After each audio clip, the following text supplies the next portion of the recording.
Everyone ready? Yeah. No questions? Okay. We'll bring you before now. This is a great opportunity for me to continue the travels I've done across the country, meeting with Canadians in every corner of the country, talking about the kind of future we want to build.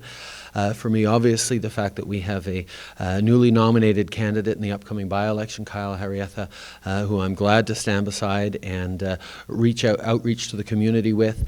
But obviously, there are a lot of concerns about from residents in Fort McMurray and Wood Buffalo in general about infrastructure needs, about the future of their economic development here.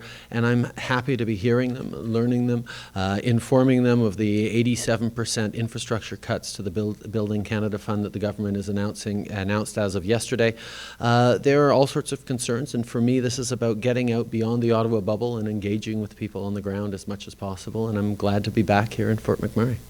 Now, it seems like, in terms of a lot of residents with long memories, you can't really say Trudeau or Liberal in this town without also thinking of National Energy Program.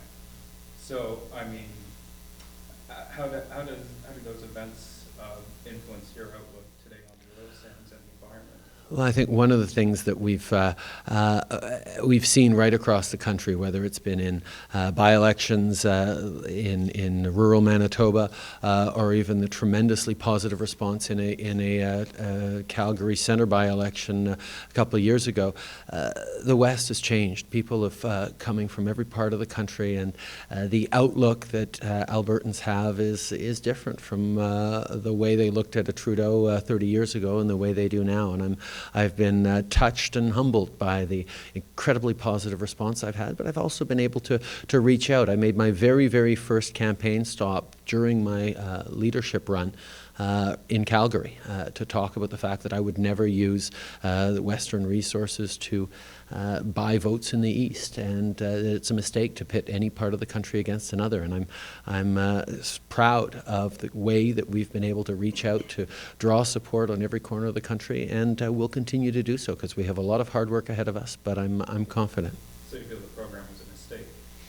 I was very clear on that. Anything that pits one part of the country against another isn't a good bit of policy.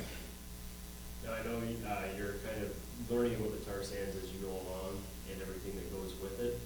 The Conservative government, obviously, they've done a lot for this region because it's grown pretty much exponentially in the last couple of years. What are you guys going to do with it? Well, I think one of the most important things when we look at oil sands development is that we need to get it right. I mean, I've talked to many, many Albertans who do recognize, like the vast majority of Canadians, how important it is as a strong element of our economy nationally, not just here in Alberta. But we need to make sure that we're doing it in a sustainable way, a way that respects the needs of local communities, the concerns of local residents, but also the long-term impact on future generations. And even on the approach that this government has taken, that is choosing to focus on the economy instead of the environment, we see that that's actually hurting our economic development because their lack of any sort of action on environment is preventing Keystone XL from getting approved. So for me, the idea that a government would have to choose between, or anyone would have to choose between what's good for the economy or what's good for the environment is an old way of thinking that no longer applies in the 21st century. And what the Liberal Party believes firmly is that we have to make sure we're developing economy and environment at the same time, and that's very much the balanced approach that we're taking. Now, shortly after Brian Jean resigned, he told the Globe and Mail that in order for Fort McMurray to improve, that oil sands development had to slow down. Is that a sentiment that you share?